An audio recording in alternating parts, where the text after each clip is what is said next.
السلام علیکم ورحمۃ اللہ وبرکاتہ۔ دوستو، آج میں آپ کے برعکس اجمیر شریف سے ریلیٹڈ ایک اپڈیٹ لے کے آ رہا ہوں، جس سے آپ خوش بھی ہو جائیں گے اور ایک عبرت بھی سارے فتنہ ڈالنے والے لوگوں کو مل جائے گی، کہ فتنہ ڈالنے کی کوشش کر رہے تھے۔ آخرکار آج بریلی کے توقیر رضا صاحب نے بھی یہ پروو کر دیا کہ یہ فتنہ ڈالنے والوں کا کوئی بھی مسلک نہیں ہوتا۔ ہاں، بہترین اپڈیٹ انہوں نے دیا۔ آئیے سب سے پہلے دیکھتے ہیں کہ وہ فتنہ کیا تھا، جیسا کہ آپ بہتر جانتے ہوں گے۔ پھر بھی میں آپ کے سامنے لائیو انفارمیشن شیئر کر دوں کہ کیسے بے ادبی کے ساتھ وہاں پہ پاک سلام پڑھا جا رہا تھا پاک دربار میں۔ پہلے آپ ایک نظر دیکھیے، انشاءاللہ پھر اس پہ بات کریں گے انشاءاللہ۔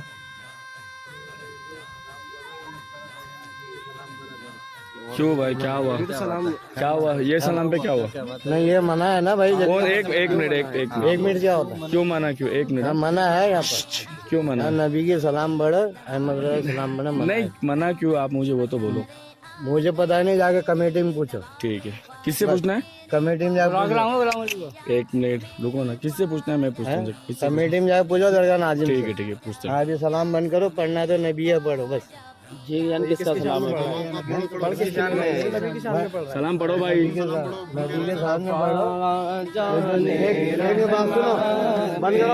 او بھائی صاحب، منع کرو تو سمجھ بھائی نہیں آ رہا۔ صاحب جھگڑے مت کرو۔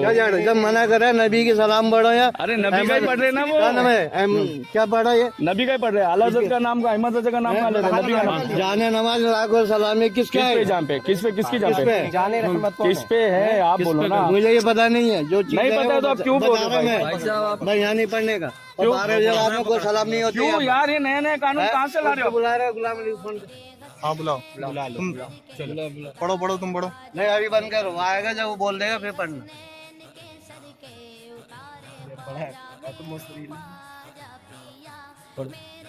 پڑھو تم پڑھو۔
پڑھو ویڈیو میں تھوڑی، یہ بھی ہمارے آدمی۔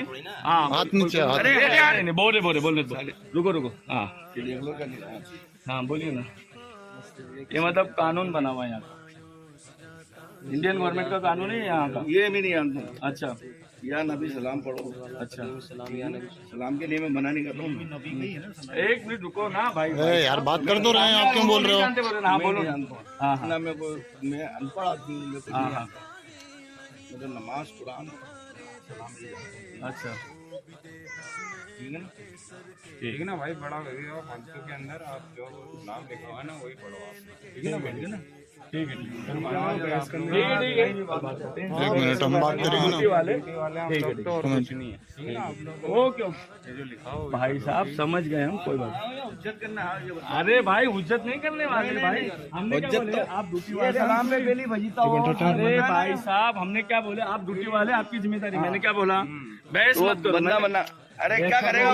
بنا کے کر لے، بنا لے میرا بنا لے۔